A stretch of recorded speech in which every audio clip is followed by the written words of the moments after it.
What's new in Washington this week? Hello, I'm U.S. News Executive Editor Margaret Mannix. Here's a look inside our latest issue of U.S. News Weekly, our exclusive digital magazine.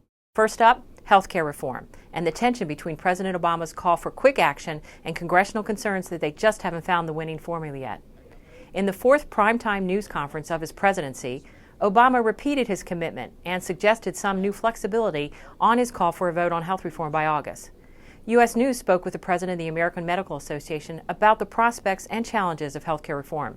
You can read that interview in the digital magazine. Meanwhile, President Obama's hard sell on healthcare and pleas for patience on the economy are taking a toll on his popularity, and that's given a morale boost and traction to Republicans. Here's our chief White House correspondent, Ken Walsh. The essence of the GOP message is that Obama is an advocate of big spending, activist, meddlesome government who is driving the country to ruin.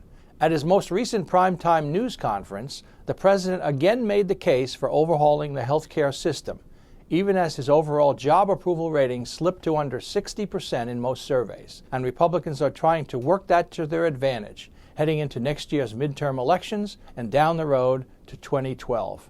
In other news, an Obama campaign promise to abolish the military's Don't Ask, Don't Tell policy is becoming a big topic of discussion at the White House.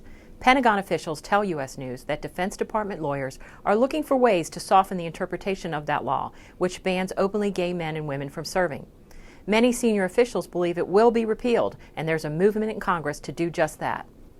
In Washington Whispers this week, editor Paul Bedard looks at how Health and Human Services Secretary Kathleen Sebelius practices what she preaches. You know, unlike a lot of past health secretaries, she leads by example. Every day she gets in 3 to 5 miles of jogging, and even more on weekends. She says it's key to her health and happiness, and she's pushing exercise as a way for Americans to get fit. And she's also taking her message on America's health on the road, even at baseball stadiums. She just cut a PSA with the Washington Nationals. Paul is also hearing about calls for a government bailout of the news business.